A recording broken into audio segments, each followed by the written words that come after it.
Today, we're building a workbench using some ridiculous material, and I'm gonna try to do the entire build in a 7-day period while having a full-time work schedule. But why? Well, first I wanna challenge myself, but also I wanna show you that a workbench build does not have to take forever. Well, time to go to work. It's day one, and the first order of business is milling this lumber to be flat and square. While I love the 12-inch width capacity on my jointer, the beds are just a wee bit too short, and I need outfit support for milling longer boards, especially some things as heavy as Purple Heart. After running it through the planer and the table saw, I now have all 4 sides milled. All right, so I've got all 4 sides milled. It is ready to move forward, but I am not. So I'm feeling a little tired, and it's always safer to take a break, come back and try again. So I will see you tomorrow. All right, so it's day 2, and while this is milled enough to be glued up as is, I'm gonna go ahead and take advantage of the fact that this is maneuverable still and drill some holes onto this that'll eventually accept the bench dogs. Using a drill press ensures the holes are perfectly perpendicular. And while I'm here, I'm also going to be drilling some holes on the face of one of the boards that I have inlaid with some ebony. The holes for this board are a little bit larger than the ones for the bench dog. But don't worry, I'm super excited to share with you the reasoning later. What is it about glue-ups in woodworking that makes every woodworker's ass cheeks clench? I suppose most mistakes in woodworking are largely fixable, but a bad glue-up can really f up a project. And to mitigate those risks, you should absolutely break down larger glue-up sessions into smaller pieces. In this case, I should do this in multiple pieces, but ain't nobody got time for that. This is not that kind of a video. 99% of the time, this is the tool of choice for most of our glue-ups. Today, I'm bringing out the big guns. I'm just kidding. A conventional paint roller can be really handy on bigger projects like this.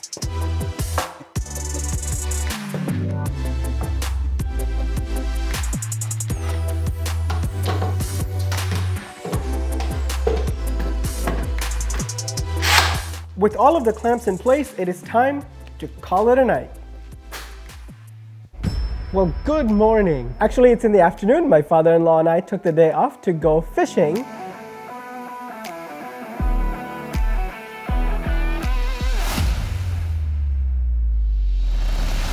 And now I'm back, and the first order of business is to take off all of the clamps and let the workbench top rest for about a day, because we're gonna put that aside and work on the Vise next. And this is the twin turbo vise from Klein.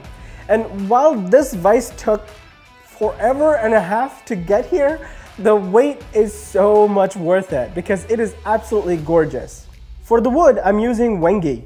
The face of the bench top has ebony inlays, and I want those black lines to complement the vise. And the vise is basically a sandwich of 2 pieces of wood with the hardware nestled inside. For now, we'll stop here and let the glue dry overnight.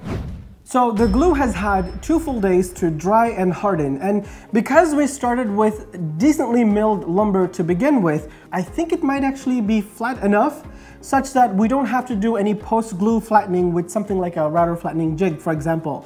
But the only way to find out is by sanding away all of the glue squeeze out, and then we can inspect it further. And today I will be putting these 3M Extract Cubitron paper through their paces for the first time, because apparently if you're a YouTube woodworker, you need to have one of these, and I got suckered into it.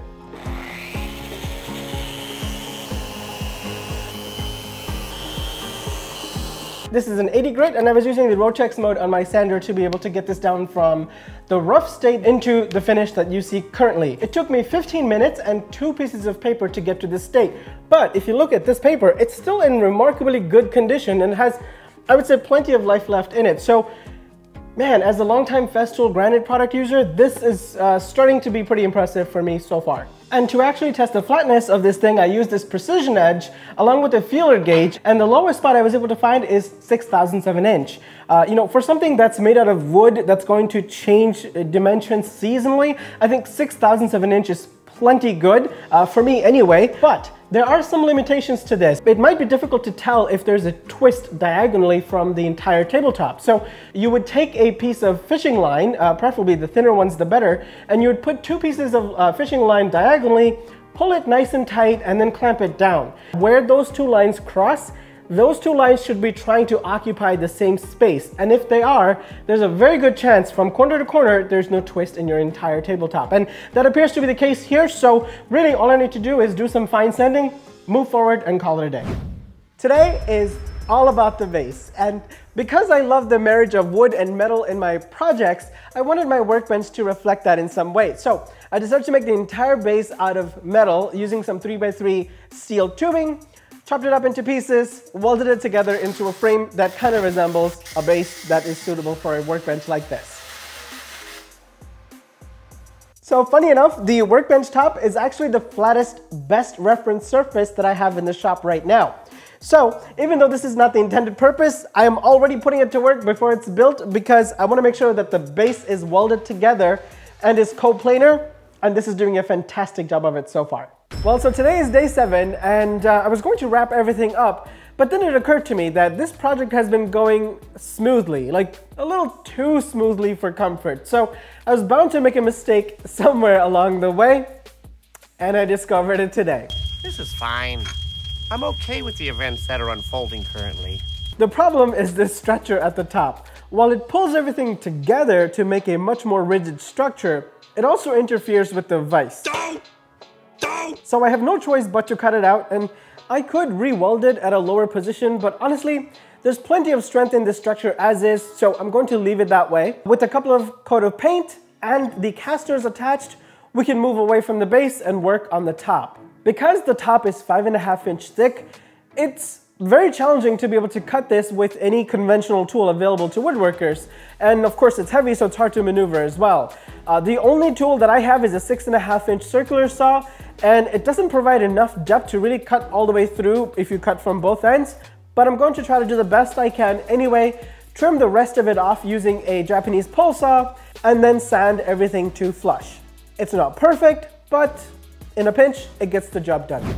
Well, we're 1 day over our initial allotted schedule, but today we're going to do all of the finishing touches. First, we're going to chamfer the bench dog holes to break the sharp corners. Then, using a longer bit, I'm going to drill through the top as we were not able to do so on the drill press. Next, we can go ahead and transfer the bench top onto the base and then fasten it using bolts and threaded inserts embedded on the top. We are then going to affix some cork rubber to the vise components and then install the vise as well. So if you recall from earlier in the video, don't need this anymore. I had mentioned that these holes were drilled oversized, and I'll explain the reasoning later. So what I have here is aluminum tubing that is designed to fit in here, and we can hammer that in, and that's going to carry the metallic look of the vise and kind of marry the 2 sides together. Okay, next I'm going to put a few slats of Purple Heart on the base to act as the shelf. And finally, I'm applying some Danish oil to all of the surfaces to enrich the color of the wood and give it a mild protection from the messy stuff in woodworking. So obviously this workbench represents my taste and my style, but you really don't have to make anything like this whatsoever. If you're thinking about making a workbench, just focus on a couple of key points. Make sure that it's built stout, has some type of work holding solution, and you're golden. It's that simple. If you're thinking about making a workbench, it does not have to take forever. Go out there, make one. Until then, I will see you on the next one.